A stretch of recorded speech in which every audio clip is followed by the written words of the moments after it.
Crammed into their shanty hut, Mohammed Jakir, his wife and 11 children sit in despair. It has been over 2 months since Donald Trump was re-elected as US president, and Jakir's family has felt the effects. They live in the world's largest refugee camp, located in Bangladesh's southeastern seaside, Cox's Bazar.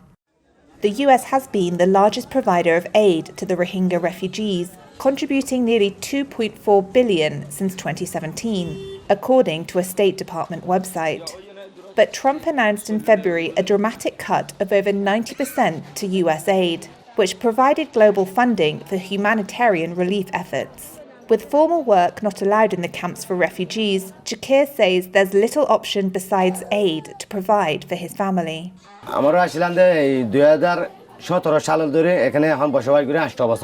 We have been living here since 2017, for the last 8 years. America recognized us for all these years. But since Joe Biden is gone and Donald Trump stood up, he wants to make us strangers. If that's the case, then where will we go? We want their support back. How will we survive? How will our kids get an education? Please find us a way.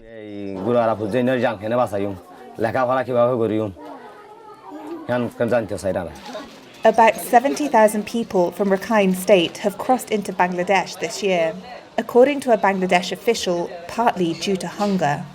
Food, healthcare and education in the Rohingya refugee camps have been significantly affected by the recent cuts.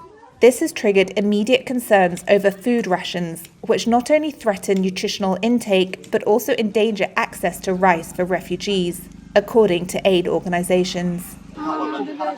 Masura Khatun, a Rohingya refugee and mother of 6, says her family already don't have enough rice in their diet, and cuts would be harmful. The UN World Food Programme said unless they receive $15 million, they will need to halve the food ration in April. An official from the programme, Muhyiddin Mohi, told Reuters that the revised ration of $6 a month isn't enough and rice supply will go down. When a 2023 round of ration cuts reduced the amount to $8, it led to an increase in hunger and malnutrition, according to the UN. The cut was later reversed. Charity-run hospitals and clinics in the camps have also been forced to lay off staff. Many educational centres have been shuttered too. Gul Bahar's 4-year-old daughter suffers from cerebral palsy. She has been undergoing therapy for the past 3 years, which has helped improve her condition, but now her mother is terrified she will go back to square one. David Bugden is from the Rohingya Refugee Responses Intersector Coordination Group, an organisation that oversees NGO operations in Cox's Bazar.